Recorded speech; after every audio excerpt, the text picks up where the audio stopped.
Hey, are you even listening to me? We're discussing our daughter's career path for her senior year in high school. I said, but my husband was just looking at his phone. I'm talking about something important, I repeated. Shut up. If she wants to go to college, she has to pay for it herself. I don't have money for a stupid daughter who can't even take care of her own grandmother, he snapped back. What the hell does he mean? I glanced at his phone and saw something outrageous on the screen. My husband Dave and I have been married for 18 years. Our only daughter, Anna, is a sophomore in high school. I ate very well, she said. Good, but make sure to clean up after yourself, I replied. Okay. Hey, aren't exams coming up soon? I asked. Yeah, that's why I'm studying now. You should also start thinking about what path you want to take in the future. I know. It's that time of year when I get concerned about Anna's future career path. But I'm relieved that she's growing up well. The three of us were getting along and living a peaceful life together. But there was one thing that worried me a little. My mother-in-law, Judy, my own mother, passed away soon after I got married. At the funeral, Judy said and did something inappropriate. Mom, you're my son's wife now, so don't cry over something like this, she said. Huh. The reason she died so early was because of her bad behavior, Judy added insensitively, making fun of my mother while I was crying. What are you talking about? That's inappropriate. If you're going to talk like that, then get out. Dave was furious with Judy while I was too stunned to speak. Since then, I haven't had any contact with Dave's side of the family and haven't seen my parents-in-law. Judy's attitude was horrible. But I feel like my anger faded over time. It's not like we completely cut ties, and I wonder if it's okay for us to continue not interacting with them. They are Anna's grandparents, after all. That's what I think about sometimes. Then, I received the news that my father-in-law had passed away. Since he was Dave's father, we attended the funeral. Judy was in tears, looking weaker and smaller. I guess she was grieving deeply over the loss of her loved one. A few days later, Dave was staying at his parents' house for the funeral and inheritance procedures.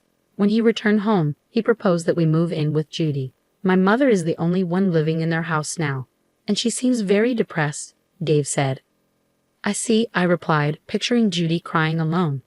With my father-in-law gone, she must be feeling very lonely. I understood why Dave was worried. I was thinking that we could move in with her. Please, Dave said. Yeah, okay, I agreed in the end, and we moved into my parents-in-law's house. But once we started living together, things took a turn. I look forward to living with you, Judy, I said. You haven't done anything great as a wife until now, so you should work hard to make up for it, Judy retorted. Now make me some tea quickly. Can't you see I'm depressed here? You should be more considerate. How dare Judy take it out on me?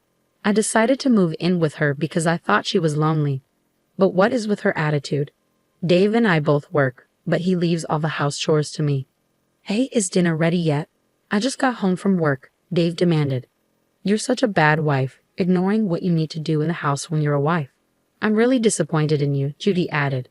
Why does she always complain about me so much? And now Judy began to blame Anna too. Hey, please go fold the laundry, Judy said. But I'm studying right now, Anna replied. What a charmless girl you are, just like your own mother. What? You can't even obey your elders? Girls are supposed to help around the house instead of studying. You're really annoying, Judy snapped at Anna. Anna, now in her adolescence, became rebellious towards Judy. Studying is useless. Doing the house chores is much more useful, Judy continued. You're freaking annoying, Anna retorted. My goodness, she's such a useless child, isn't she? Judy muttered. The relationship between Judy and Anna worsened, and I started regretting why we had moved in with her.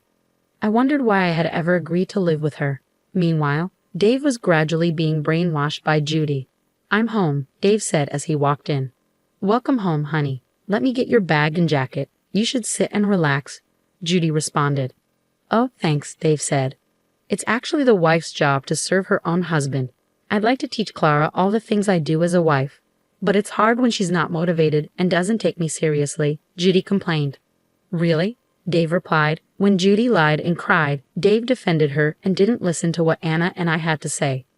Clara and Anna are always harassing me. Please do something about it, sweetie, Judy pleaded. You're disgusting, harassing my own mother. Dave accused. I've never harassed her, I protested. She always crumples up my laundry and complains about everything I do. How dare you talk like that? You're not being a good wife at all. Grandmother's lying, and all you do is take her side, Dave shouted. Stop butting in, Judy interjected. It's all thanks to me that you can live your life like this. You do know that, right? Believing Judy's lies, Dave began to swear at me and our daughter. This became a frequent occurrence, and as Anna became a senior in high school, the situation didn't improve. On the day of a parent-teacher conference at Anna's school, I attended as always and told Dave about it. After dinner, we discussed it in the living room. Anna is thinking about going to college, I said. Yeah, I've narrowed it down to a few places with a department of my choice, Anna added. Her teacher said that if it's this college she wants to go to. Hey, are you even listening to me? I asked Dave, who was just looking at his phone, uninterested, just as he had been last year. I'm talking about something important, I said, frustrated by Dave's lack of attention. Shut up. If she wants to go to college, she has to pay for it herself. I don't have money for a stupid daughter who can't take care of her own grandmother, he retorted. I rolled my eyes at him. What on earth are you even saying? Anna, clearly upset, joined in. What do you mean by stupid? I don't have any money of my own, and you're being so irresponsible, Dad. You have some nerve to only depend on me when you need money. You have a thick skin, just like your mother. I wonder how she raised you to be like this, Dave sneered. What? Anna exclaimed, arguing back. This only made Dave angrier. Judy decided to join in. If the mother isn't good enough, the daughter won't be either. A daughter who doesn't know her place and gets cocky doesn't deserve anything paid for her, Judy said. That's right, Dave agreed. Why should I pay for a selfish, stupid daughter? How dare he call Anna selfish? We have been saving for her college fees, and it wasn't like we didn't have the money. I couldn't take it anymore. If you're going to be this annoying about money, then fine. I'm getting a divorce, I declared, my frustration boiling over. Dave scoffed. There's no way you can afford Anna's college fees on your own, you idiot. If you want a divorce, do whatever you want. I don't want a useless wife who can't take care of her husband's family, and I don't want a stupid daughter raised by such an idiot. He continued, the savings we have together will be used for my family, mainly my mother, so don't you dare count on it. Oh, I see. Well, I hope we live in a world where your arrogance is tolerated, I shot back, laughing at him without flinching. Don't worry about the money, Anna. Just follow me. Anna, puzzled by the sudden turn of events, remained silent. You're going to go cry to your father, aren't you? He must be so annoyed with you depending on him at your age. Well, I guess it can't be helped since he's the one who raised you to be his idiot daughter. Anna seemed to realize something when she heard that. Let's go now, Anna. Yeah, I'll follow you, Mom. So Anna and I left my parents-in-law's house and decided to stay at my parents' house for the time being. A few days later, I asked my lawyer to proceed with the divorce and sent a letter of certified notice to Dave. Shortly after, Dave showed up at my parents' house. What are you doing here? I asked. I'm sorry. I sincerely apologize. I don't want a divorce. Please come home, he begged. I answered the door, and he instantly apologized, hanging on to me with a desperate look on his face. I had noticed that our savings were decreasing, and after a background check with a credit card agency, discovered that Dave was spending money at a hostess club. He had been secretly preparing for a divorce and was known as an undesirable customer at the club. I'm going to divorce my wife, so marry me, he had said to one of the hostesses. Huh? What are you even saying? I truly love you, and I can make you happy, he insisted. I'm not really looking for that. After I declared for a divorce, he had proposed to the club hostess he had been infatuated with. When she rejected him, he wasn't satisfied and was eventually banned from the club. His contact information was blocked by her, but still not ready to give up, he waited for her near the club. I'm serious. Please just listen to me, Dave pleaded. I have to go to work now, I said, brushing him off. Please, I need to talk to you, he insisted. I'm in a hurry, I replied, turning away. When he tried to talk to her directly, she coldly rejected him. After being seen multiple times by his colleagues, Dave was shunned at his company. When his boss found out about his nightlife activities, he was called in for questioning. I heard that you've been stalking a club hostess. I'm not impressed with that kind of behavior, his boss said. I'm serious about our relationship and thinking about marrying her. I really love her, Dave explained. I understand your feelings, but I'm not sure if she feels the same way about you, his boss replied. If I get to talk to her properly, she will understand, Dave insisted. To begin with, I thought you had a wife and a daughter, his boss remarked. My wife and I are divorcing. Both my wife and daughter are annoying and have the nerve to talk about college. The hostess from the club is a much better woman than my selfish wife and daughter, Dave argued. What? Now, wait a minute. As a husband, you ought to consider your own wife's position. Did you even listen to your wife properly? You only listen to what your mother has to say. Besides, you don't take your daughter's college talk seriously, but you're into another woman. How dare you think that what you're doing is good enough as a father? You better cool your head, his boss said sternly. Yes, sir, Dave replied, shaken. Dave was demoted and given a pay cut. I sent him a certified letter demanding a divorce and custody of Anna. I also demanded a division of property and compensation for the money he spent at the club. I'm really sorry. I was wrong. Let's start over, Dave pleaded. Even if we don't get divorced, you still have to pay for the money you spent behind my back, I pointed out. What? Dave was surprised. I sighed in disgust. You left all the house chores and taking care of your mother to me. I can never get back together with someone who tries to live a happy life while playing around with young girls. I refused to get back together with him once and for all. Then Anna showed up. I'm really sorry.